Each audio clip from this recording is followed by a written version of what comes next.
നമസ്കാരം. കലിക ന്യൂസിലേക്ക് സ്വാഗതം. കൊട്ടറ മീയണ്ണൂരിൽ KSRTC ബസ് മറിഞ്ഞ് 25 പേർക്ക് പരിക്കേറ്റു. വെള്ളിയാഴ്ച വൈകിട്ട് 6 മണിയോടെയായിരുന്നു അപകടം സംഭവിച്ചത്.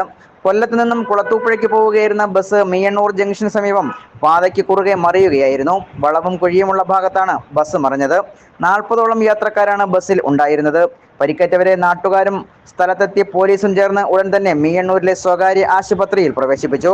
ആര്യ സത്യരാജ്, അജിത്ത്, അമല പി ജോൺ, അഞ്ജലി അനിതകുമാരി, പ്രജീഷ് രാധാകൃഷ്ണൻ, സിദ്ധു രാജേഷ് കുമാർ, നജ്മൽ അഹമ്മദ്, സിന്ധു, അനുഗ്രഹ, നിഷ ഷിബു, ആദർശ്, ജാസ്മിൻ, സലീം, സുജന്യ, ശ്രീജ, ബിജു, ജോളി ജോസഫ് തുടങ്ങിയവരാണ് ചികിത്സ തേടിയത്.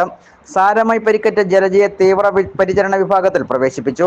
സ്റ്റിയറിംഗിനിടയിൽ കാൽ കുടുങ്ങിയതിനെ തുടർന്ന് ബസ് ഡ്രൈവർ ജോൺസണും ചികിത്സ തേടി. ബസ് മറിഞ്ഞ് പാതയ്ക്ക് കുറുകെ കിടന്നതിനാൽ കൊല്ലം ആയൂർ പാതയിൽ വാഹന ഗതാഗതം ഭാഗികമായി തടസ്സപ്പെട്ടു. വിവരമറിഞ്ഞ് പുയപ്പള്ളി, ചാത്തന്നൂർ, കണ്ണനല്ലൂർ പോലീസ് സ്റ്റേഷനുകളിൽ നിന്നും പോലീസ് സ്ഥലത്തെത്തി ഗതാഗതം നിയന്ത്രണ വിധേയമാക്കി.